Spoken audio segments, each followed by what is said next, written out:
आज आज से हम द्वितीय श्रेणी शिक्षक भर्ती परीक्षा सामाजिक विज्ञान के इतिहास के 19 प्रश्न करेंगे जो 2010 आरपीएससी पेपर में आए थे। इससे पहले हमने लगातार 2010 से 2023 तक के जो सामाजिक विज्ञान के पेपर में इकोनॉमिक्स के 19 क्वेश्चन आते हैं हर पेपर में, उसके अलग अलग वीडियो बनाए थे। उन्हें आप जाकर देख सकते हैं और उनकी हेल्प से आपको ये आइडिया लगेगा कि पेपर में इकोनॉमिक्स के क्वेश्चन किस टाइप से आते हैं और उसी हिसाब से आप अपनी तैयारी को आगे बढ़ा सकते हैं। तो इसमें हम जो इतिहास के क्वेश्चन कर रहे हैं 2010 के आरपीएससी के पेपर का, उसका जो पहला क्वेश्चन है वो है हड़प्पा का वह स्थान जहां नहरों के अवशेष मिले हैं। तो इसमें जो ऑप्शन दिए हुए हैं उसमें पहला है अफ़गानिस्तान, दूसरा पंजाब, तीसरा सिंध और चौथा राजस्थान।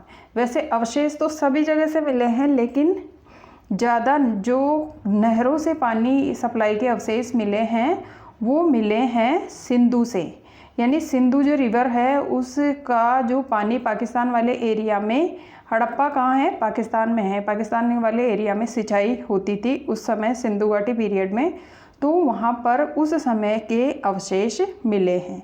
क्वेश्चन नंबर 2 है, यहाँ पर जो दिया गया है उसमें है थेरी गाथा ग्रंथ किस धर्म से संबंधित है। सबसे पहले तो हमें ये देखना है कि ये जो थेरी गाथा है इसको कई बार अलग अलग जगह पर, कहीं पर थेरा गाथा, थेरे गाथा ऐसे लिखा हुआ आता है। तो ये थेरी गाथा, इसमें जो थेरी का जो मतलब है वो आता है किसी महान भिक्षुक, यानी ये फीमेल के लिए यूज होता है। थेरी और गाथा का मतलब कहानी, यानी वो महान महिला बौद्ध भिक्षुक जो क्या है, बौद्ध धर्म के लिए जिन्होंने बहुत अच्छा काम किया था, उनके लिए ये थेरी वर्ड यूज किया जाता है। उनके द्वारा जो कविताएं, संग्रह या कहानियाँ या कुछ ग्रंथ लिखे गए थे का वर्णन इसमें किया गया है।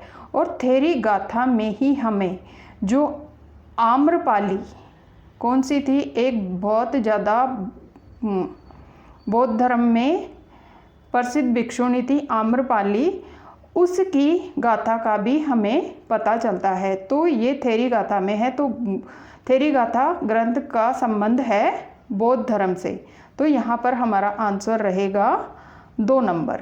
नंबर 3 है, क्वेश्चन नंबर 3 है सालबुंजिगा की मूर्ति कहाँ से प्राप्त हुई है। तो यहाँ ऑप्शन दिए हुए हैं, पहला है सांची, दूसरा है भरहुत, तीसरा सारनाथ और चौथा लुम्बिनी। तो यहाँ पर जो हमारा आंसर रहेगा वो है लुम्बिनी। लुम्बिनी से सालबुंजिगा की मूर्ति सबसे पहले मिली थी। उसके अलावा भारत में भी बहुत जगह से सालबुंजिगा की मूर्ति मिली थी। इसमें एक महिला क्या है, वृक्ष को पकड़े हुए और एक बहुत ही स्पेशल आकार में बनाई गई ये मूर्ति है, जिसे देखने से ही उसका सौंदर्य आपको आकर्षित करता हुआ सा लगता है और इसे भारतीय मोनालिसा के नाम से भी जाना जाता है। वैसे तो भारत में बहुत से लघु लेख मिले हैं, जिसमें सांची और सारनाथ से भी लघु लेख मिले हैं। सांची जो है, ये सांची है एमपी में और सारनाथ है यूपी में और सारनाथ में ही महात्मा बुद्ध ने अपना पहला उपदेश दिया था। ये जो दोनों सारनाथ और सांची जो है, ये है इन अभी लघु लेखों में अशोक जो महान मौर्य राजा थे उनके द्वारा जो कौशाम्बी और पाटलिपुत्र के जो महामात्रा थे, यानी बौद्ध धर्म के जो प्रचारक थे या बौद्ध धर्म का प्रचार का जो उस समय का नियंत्रण देखते थे, कहाँ के, एक तो कौशाम्बी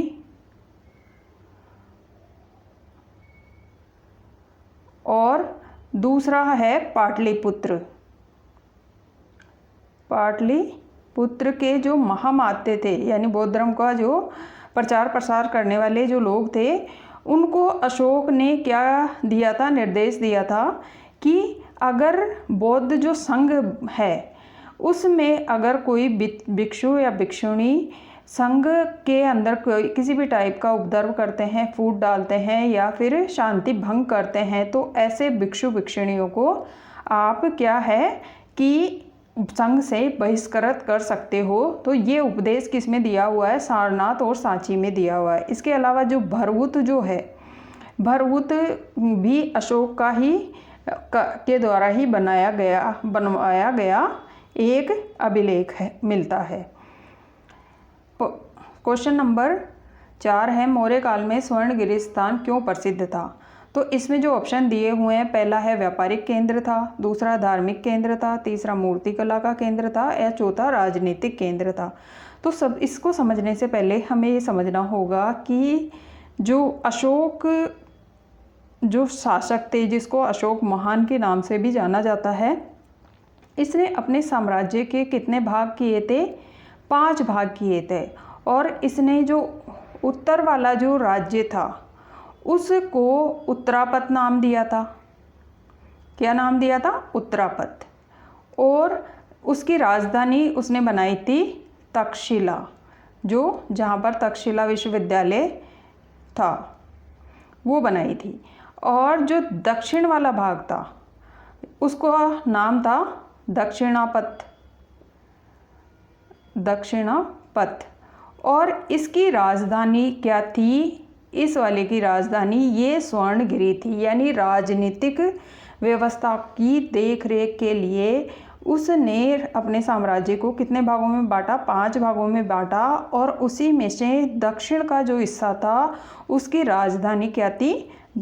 स्वर्णगिरी थी। इसीलिए इसमें आंसर हमारा रहेगा 4 नंबर, ये राजनीतिक केंद्र था। इसके अलावा जो एक उसके साम्राज्य का भाग था अवंती राष्ट्र, एक था कलिंग और एक था मध्य प्रदेश जो थे। और उसका जो साम्राज्य था वो साम्राज्य बड़े लेवल का प्रशासक कौन देखता था? अशोक खुद देखता था। फिर उसके बाद साम्राज्य प्रांतों में बटा हुआ था, प्रांत विश्व में बटा हुआ था, विश्व स्थानीय में स्थानीय, द्रोणमुख में द्रोणमुख, खारवाटिक और खारवाटिक संग्रहण, और लास्ट में आते थे ग्राम प्रशासन। यानी एक तरह का जैसे हमारे वर्तमान समय में जो प्रशासन का अलग अलग एक स्तर बना हुआ है, उसी तरह का अशोक ने भी अपने प्रशासन के ग्राम से साम्राज्य तक के बीच में कई स्तर बना रखे थे, जिससे कि प्रशासनिक व्यवस्था ध्यान से चल सके। क्वेश्चन नंबर 5 है, अरामेइक क्या है? पहला ऑप्शन है स्थान, दूसरा कला, तीसरा भाषा और चौथा लिपि। तो यहाँ पर जो आंसर दिया हुआ है उसमें हमारा आंसर रहेगा ये अरामाइक क्या है? लिपि है। यानी 10th क्लास की बुक में क्लियर दिया हुआ है कि अरामाइक के लिपि में अशोक के अभिलेख मिलते हैं। जो कहाँ मिलते हैं? अशोक का जो उत्तर पश्चिमी वाला एरिया था, उसके साम्राज्य का उत्तर पश्चिमी वाला एरिया, जिसको हमने अभी ऊपर पढ़ा, जिसको उत्तरापत के नाम से जाना जाता था, जिसकी राजधानी तक्षशिला थी, वहाँ पर जो अभिलेख मिले हैं वह अरामेइक लिपि के मिले हैं। और इसको खरोष्टी लिपि के नाम से भी जाना जाता है। किस नाम से जाना जाता है? खरोष्टी लिपि के नाम से। और इसी के जो इसके जो शिलालेख मिले हैं वो मेनली मिले हैं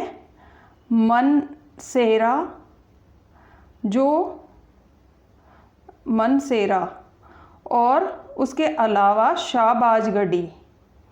ये जो दोनों उदाहरण हैं ये 6th क्लास की बुक में ऐसे के ऐसे लिखे हुए हैं कि अशोक के मनसेरा और शाहबाजगढ़ी पाकिस्तान के अंदर जो है वहाँ से अभिलेख मिले थे। और दूसरे हैं और जो अभिलेख भारत के अन्य जगहों पे मिले हैं वो कौन सी लिपि में थे? वो थे ब्राह्मी लिपि। यानी ब्राह्मी जो लिपि है उसके अंदर अशोक के अभिलेख मिले हैं। ये जो दोनों लिपियां हैं खरोष्टी और ब्राह्मी, इसको सबसे पहले पढ़ा था जेम्स प्रिसेप जेम्स प्रिसेप एक पर्सन थे। उन्होंने इस लिपि को पढ़ा था और इसका अनुवाद किया था। क्वेश्चन नंबर 6 है, सुदर्शन झील की मरम्मत किस शासक ने करवाई थी। ये जो क्वेश्चन है ये बहुत बार एग्ज़ाम में पूछा जाता है और इसमें जो ऑप्शन दिए हुए हैं, पहला है रुद्रवर्मन, दूसरा है रुद्रदमन, तीसरा है रुद्रकवन और चौथा है रुद्रयमन। तो हमारे यहाँ पर जो आंसर रहेगा वो 10th क्लास की बुक के हिसाब से बिल्कुल क्लियरली लिखा हुआ है। आप अगर ध्यान से बुक को उठाकर एक बार भी रीडिंग करेंगे, इन पेपर्स को करेंगे, तो आपको बहुत सारे ऐसे क्वेश्चन मिलेंगे जो डायरेक्ट 10th की बुक में से ही 9th-10th की बुक में से पूछे गए हैं। तो रुद्रदामन ने सुदर्शन झील का क्या करवाई थी, मरम्मत करवाई थी। और इसका जो निर्माण करवाया था हम सभी को पता है, चंद्रगुप्त जो मौर्य थे उन्होंने इसका निर्माण करवाया था। उनके ये जो निर्माण किसके दिशा निर्देश में हुआ था, उनके चंद्रगुप्त मौर्य के एक राज्यपाल थे पुष्यगुप्त, जो उनकी देखरेख में चंद्रगुप्त मौर्य ने सुदर्शन झील का क्या है, निर्माण करवाया था। फिर गुप्त काल के अंदर दोबारा से इस झील का मरम्मत होता है और फिर कौन मरम्मत करवाता है, स्कंदगुप्त। स्कंदगुप्त इसकी मरम्मत करवाता है। तो ये क्वेश्चन भी एक बार पूछा गया है, ये क्वेश्चन भी एक बार पूछा गया है और ये क्वेश्चन अभी पूछ लिया है। तो ये अलग अलग टाइप से एक ही क्वेश्चन को कई बार पूछते हैं। क्वेश्चन नंबर 7 है, पेरिपल्स यूनानी भाषा का वह शब्द है जिसका अर्थ है। तो यहाँ पर यूनानी भाषा का डायरेक्ट वर्ड दे दिया गया है और उसका बारे में पूछ लिया। तो इसमें जो ऑप्शन है, पहला है समुद्री यात्रा, दूसरा है धार्मिक यात्रा, तीसरा है विजय यात्रा और चौथा है सैन्य यात्रा। तो पेरिपल्स जो है वो है समुद्री यात्रा को यूनानी भाषा में कहा जाता है। तो यहाँ पर हमारा आंसर रहेगा 1 नंबर। क्वेश्चन नंबर 8 है, नयनार भक्ति परंपरा किस देवता से संबंधित है। ये जो भक्ति के आंदोलन शुरू हुआ था वो हुआ था दक्षिण भारत में, और दक्षिण भारत में 2 संप्रदाय थे, नयनार और आलवार, 2 संप्रदाय थे। और इन दोनों संप्रदायों की अपनी पूजा पाठ के तरीक़ों को लेकर बहुत ज़्यादा मतभेद बढ़ते जा रहे थे और उसी से संबंधित क्या है, ये क्वेश्चन पूछ लिया गया कि नयनार जो भक्ति परंपरा है वो किस देवता से संबंधित है। तो यहाँ पर जो ऑप्शन दिए हुए हैं, पहला है विष्णु, दूसरा शिव, तीसरा हरिहर, चौथा गणेश। तो यहाँ पर ये जो भक्ति परंपरा किस देवता से संबंधित है, शिव देवता से संबंधित है। यानी आप इसको याद करने का एक तरीका ये भी कर सकते हैं कि जो त्रिनेत्र जो किसके पास है, तीसरा नयन शिव के पास है। तो यहाँ पर नयन लिखा हुआ है सबसे पहला वर्ड, तो नयन की देवता के साथ एक आँख, तीसरी आँख के बारे में जो हमारे भगवान के रूप में हम जिस देवता को या जिस गॉड को पहचानते हैं वो शिव है। तो ये आपको याद रखने का तरीका है कि नयनार जो भक्ति परंपरा के जो लोग थे या जो संत थे वो किसकी पूजा करते थे, वो शिव की पूजा करते थे। और जो दूसरा जो संप्रदाय था उस समय जब नयनार और ये भक्ति परंपरा या भक्ति आंदोलन चल रहा था, तो दूसरा था अलवार।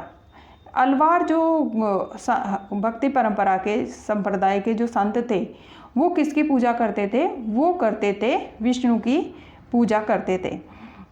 जो आदि जो शंकराचार्य थे जो थे वो क्या है, ये जो नयनार और आलवार जो संप्रदाय थे इनमें जो कुछ मतभेद उत्पन्न हो रहे थे जिसके कारण से हिंदू धर्म का थोड़ा पतन देखने को मिल रहा था, जिसके कारण से आदि शंकराचार्य ने सनातन धर्म का क्या है प्रचार प्रसार करने के लिए या हिंदू धर्म को एक स्ट्रेंथन कंडीशन में पहुंचाने के लिए पूरे देश की यात्राएं की और देश के करीब 4 कोनों में 4 पीठ की स्थापना की थी। किसने की थी?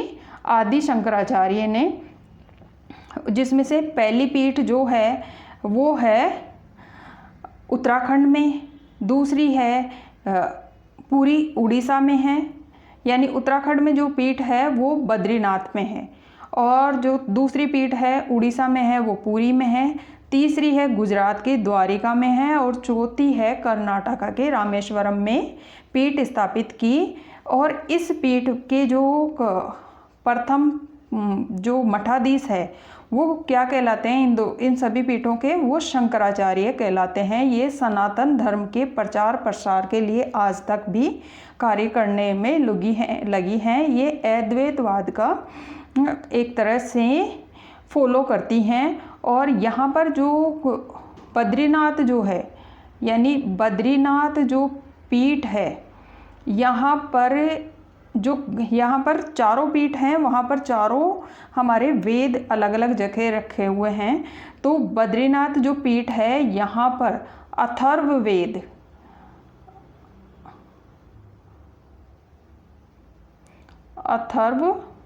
रखा हुआ है, यानी अथर्ववेद रखा हुआ है। दूसरा जो पुरी जो है, यानी गोवर्धन पीठ जिसको कहते हैं, वहाँ पर ऋग्वेद रखा हुआ है।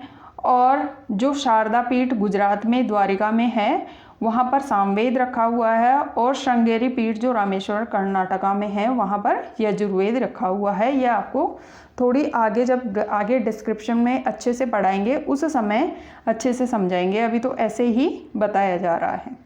अलवार भक्ति परंपरा के स्त्री भक्त का नाम है, यानी अलवार जो भक्ति परंपरा जो ऊपर हमने देखा कि जो विष्णु की पूजा करते थे, और उस भक्ति परंपरा में स्त्रियां भी भक्ति परंपरा में भाग लेती थी। तो उन महिलाओं को क्या कहा जाता था, या वो स्त्री भक्त का नाम क्या था जो बहुत ज़्यादा फेमस थी। तो यहाँ जो ऑप्शन दिए हुए हैं, पहला है पंडाल, दूसरा कंडाल, तीसरा अंडाल, चौथा है इंडाल। तो यहाँ जो ऑप्शन दिए हुए हैं उनमें से आंसर 3 नंबर आंसर हमारा अलवार भक्ति परंपरा जो में स्त्री भक्त का नाम क्या था, अंडाल था। तो नेक्स्ट जो क्वेश्चन है, लिंगायत समुदाय का नेतृत्व किसने किया था। जो लिंगायत समुदाय था ये मेनली क्या है, ये संप्रदाय 12वीं शताब्दी में बना था। एक हिंदू धर्म से ही जो निकलकर अलग अलग संप्रदाय बन जाते हैं ना, जैसे रामस्नाई संप्रदाय, नाथ संप्रदाय, तो उसी तरह से ये साउथ में बना हुआ 12वीं शताब्दी का कर्नाटक में आज भी फेमस लिंगायत समुदाय है। तो इस समुदाय के नेतृत्व करने वाले कौन थे, या फिर संस्थापक कौन थे। तो यहाँ पर जो ऑप्शन दिए हुए हैं उसमें पहला है बासवन्ना, दूसरा है कासवन्ना, तीसरा है लावणा, और चौथा है वेक्टू। तो यहाँ पर ये वासवन्ना जो है, पहला ही ऑप्शन हमारा सही हो जाएगा। लिंगायत समुदाय के नेतृत्व करने वाले या संस्थापक थे। क्वेश्चन नंबर 11 है, तुरस्त क्या है। पहला है मुद्रा, दूसरा अभिलेख, तीसरा तुर्की मुसलमान, और चौथा शस्त्र। तो ये जो तुरस्त वर्ड है, ये तुर्की मुसलमान जो थे उनके, यानी तुर्की में जो रहने वाले मुसलमान थे उनके लिए प्रयोग किया जाता था। तो यहाँ पर हमारा 3 नंबर आंसर सही रहेगा। क्वेश्चन नंबर 12 है, कादरी है, कादरी क्या है। तो यहाँ पर ऑप्शन दिए हुए हैं सूफी सिलसिला, दूसरा है तुर्की वंश, तीसरा अफगान वंश, और चौथा है शस्त्र। यानी किताब के अंदर जो शुरुआत में ही जो वर्ड दिए हुए हैं जिनको हम ज़्यादा ध्यान से नहीं पढ़ते हैं, उन्हीं में से ये पेपर बनाया हुआ है कि हम बिल्कुल आसान आसान वर्ड्स को छोड़ देते हैं और हार्ड चीज़ याद करने की कोशिश करते हैं। तो कादरी क्या था, एक जो सूफी सिलसिला था। ये किस में दिया हुआ है, आपके 11th-12th की हिस्ट्री की जो बुक्स है उनमें अच्छे से दिया हुआ है कि कादरी सूफी सिलसिला था। और ये मेनली शेख अब्दुल कादरी गिलानी के द्वारा इसकी स्थापना की गई थी। और बाद में इनके गिलानी के बेटों ने इसे पंजाब पंजाब में बहुत ज़्यादा प्रचलित किया या फिर वहाँ के लोगों ने इसको बहुत ज़्यादा अपनाया। तो ये सूफ़ी सिलसिला था। जैसे हमारे यहाँ राजस्थान में मोइनुद्दीन चिश्ती की जो सिलसिला है यानी चिश्ती सिलसिला है वो बहुत ज़्यादा प्रसिद्ध है, उसी तरह से पंजाब में ये सूफ़ी सिलसिला ज़्यादा प्रसिद्ध था। है गुरु नानक का जन्म किस सन में हुआ था? तो यहाँ पर जो ऑप्शन दिए हुए हैं उसमें से जो 4 नंबर हमारा आंसर रहेगा 1469 में किसका? गुरु नानक का जन्म हुआ था, जिन्होंने सिख धर्म की स्थापना की थी। और इनका जन्म जो पहले अविभाजित भारत था उसका जो पंजाब वाला एरिया था जो अभी कहाँ है? पाकिस्तान में है, उसके नरकाना साहिब में हुआ था, जो तलवड़ी एक शहर के अंदर आता है। और इनकी मृत्यु हुई थी करतारपुर में। ये निर्गुण भक्ति के क्या थे? संत थे। और जो सिख धर्म है उसके अंदर ईश्वर को क्या कहा जाता है? आदि पुरुष कहते हैं। इनका जन्म 15 अप्रैल 1469 में हुआ था। यानी 15 अप्रैल को आप इस तरह से याद कर सकते हैं कि जैसे इनका सिख धर्म में बैसाखी का त्यौहार आता है वो 13 अप्रैल का आता है, तो आप 15 अप्रैल को उसी के आसपास करके याद कर सकते हैं। और इनकी माता का नाम था तृप्ता देवी और पिता का नाम था कल्याण राय और इनकी पत्नी का नाम था सुलखनी देवी था। तो आप इसको एक इस तरह से याद कर सकते हैं कि किसी के घर में एक गुरु आए तो उनकी माँ क्या हो गई? तृप्त हो गई। उनके जो पिता का एक तरह से कल्याण होने लगा और जिससे उनके घर में एक सुलक्षणा बहू आई। तो इस तरह से इनके जो परिवार के कई बार क्या है 3 कथन सही दे देते हैं, 1 गलत दे देते हैं और आपसे पूछते हैं इनमें से कौन सा गलत है या कौन कौन से सही हैं, तो उसमें याद करना आसान रहेगा। जो गुरु नानक थे इन्होंने कुछ किताबें भी लिखी थी। उनमें से पहली थी जपू जी, दूसरी पट्टी, तीसरी आरती, चौथी रही राम और 5वीं 12 माह। इनकी लिपि जो थी इन किताबों में जो गुरु नानक ने स्टार्ट की थी वो थी गुरुमुखी लिपि। और इनके जो सत्संग स्थल थे जहाँ पर इन्होंने गुरु नानक ने सत्संग करते थे उसको मजिया कहा जाता था। इसकी स्थापना गुरु नानक ने की थी। सिख में एक शैली वस्त्र शैली जो वर्ड यूज किया जाता है उसका मतलब होता है एक ऊन की माला पहनी जाती है, उसको शैली कहा जाता है। एक वर्ड सिख धर्म से संबंधित आता है पीरी और मीरी। तो जब सिख धर्म का प्रचार प्रसार बढ़ने लग गया और वो क्या है कि अपनी एरिया को एक्सपेंड करने लग गया था, जब बहुत सारे गुरु आ गए थे तो उसके बाद कुछ राजा जो थे वो सिख धर्म का अपनाने लग गए थे। तो उसमें पीरी और मीरी 2 तलवारों की बात की जाती है।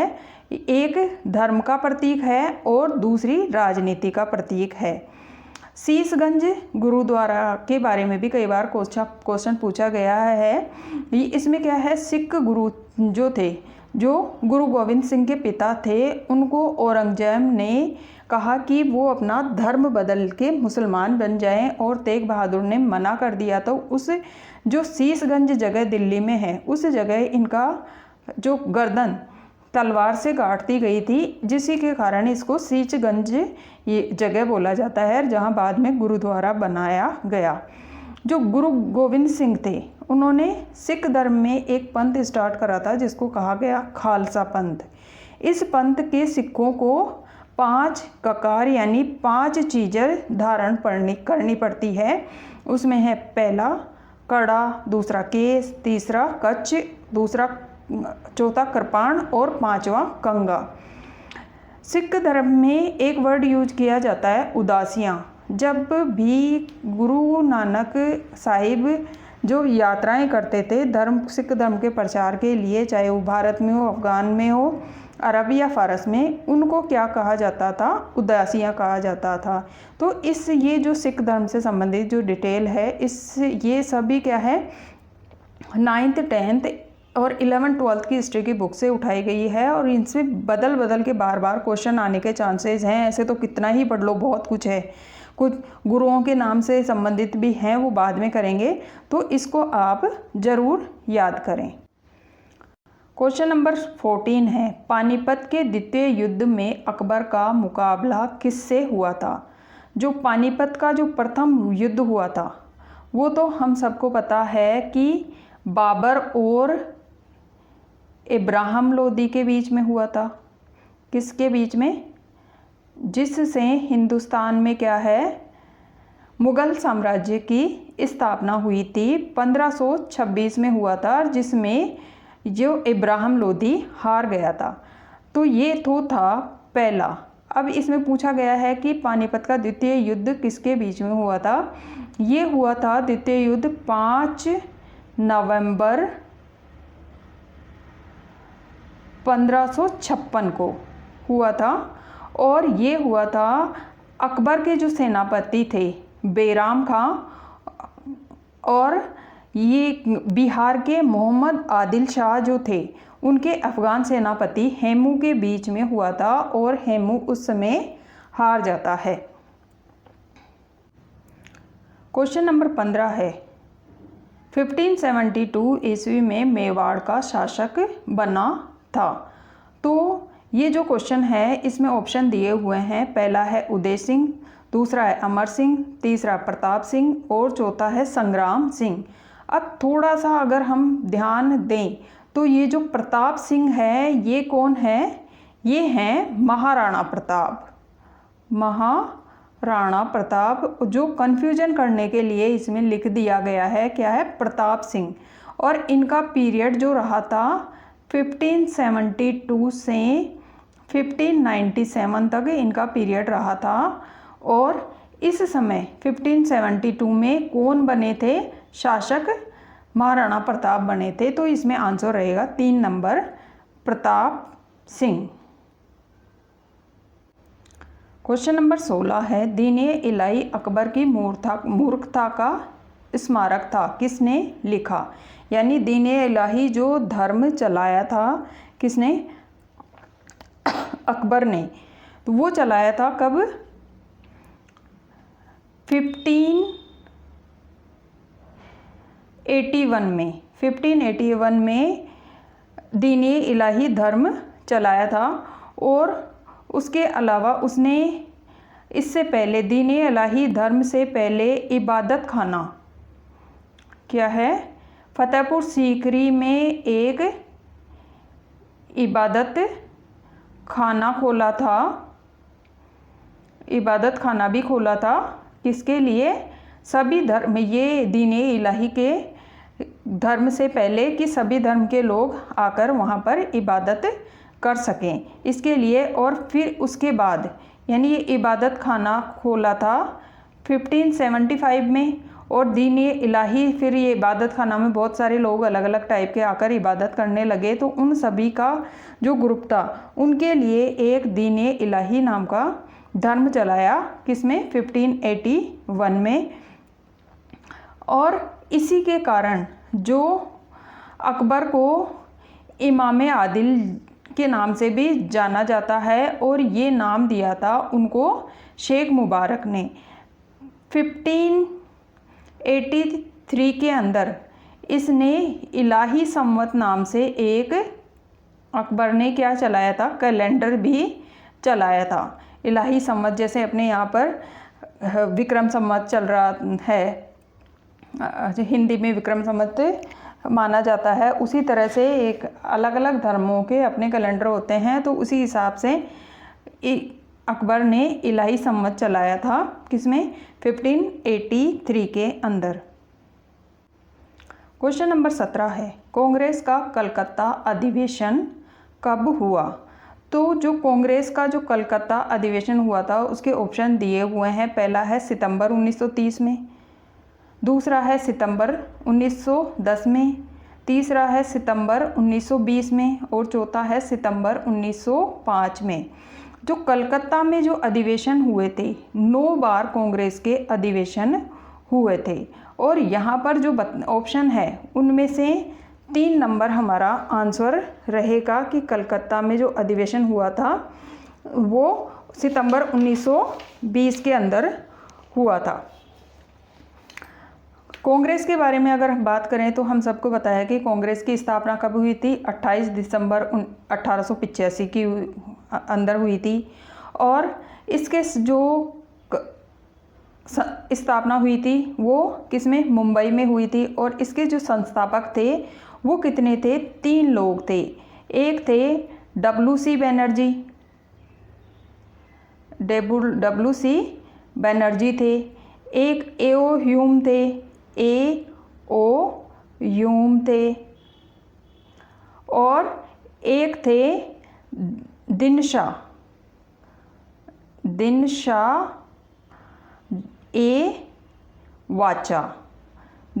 वाचा थे। जब कांग्रेस का पहला अधिवेशन हुआ तो WC बैनर्जी को तो क्या है, अधिवेशन का अध्यक्ष बनाया गया था, प्रथम अध्यक्ष। और A.O. ह्यूम इसके प्रथम क्या थे, महासचिव बनाए गए थे। और जब कांग्रेस की स्थापना हुई थी तो कांग्रेस की स्थापना के समय भारत के जो वायसराय जो थे वो कौन थे, लॉर्ड डफरिन जो थे, लॉर्ड डफरिन जो थे वो कौन थे, भारत के वायसराय थे जब यहाँ पर कांग्रेस की स्थापना हुई थी। क्वेश्चन नंबर 18 है, स्वराज प्राप्ति का लक्ष्य कांग्रेस के कौन से अधिवेशन में तय हुआ था। यानी अब उन्होंने तय करा है, अभी पूर्ण स्वराज की मांग अभी नहीं की गई है कि अब वो स्वराज की मांग करेंगे किससे, ब्रिटिश सरकार से।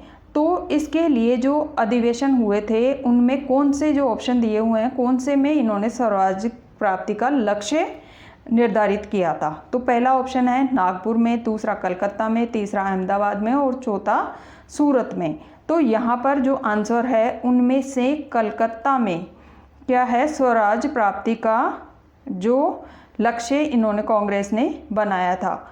और नागपुर जो है, नागपुर में भी कांग्रेस के अधिवेशन हुए थे। इसमें से जो 3 अधिवेशन हुए थे कहाँ पर, नागपुर के अंदर 2 तो हुए थे स्वतंत्रता से पहले 1891 और 1920 में, और एक हुआ था 1959 के अंदर अंबेडकर के क्या है, बौद्ध धर्म ग्रहण करने के बाद में नागपुर को चुना था इन्होंने, कांग्रेस को ने अधिवेशन के लिए। उसके अलावा जो अहमदाबाद है, अहमदाबाद में एक बार अधिवेशन हुआ था और वो कब हुआ था, 1921 के अंदर, 1921 के अंदर हुआ था। और उस समय क्या है, CR दास तो कांग्रेस के अध्यक्ष थे, लेकिन किन्हीं कारणों से उस समय जो अध्यक्षता की थी वो की थी हकीम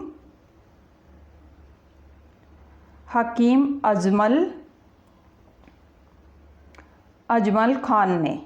हकीम अजमल खान ने क्या, किसकी अध्यक्षता की थी,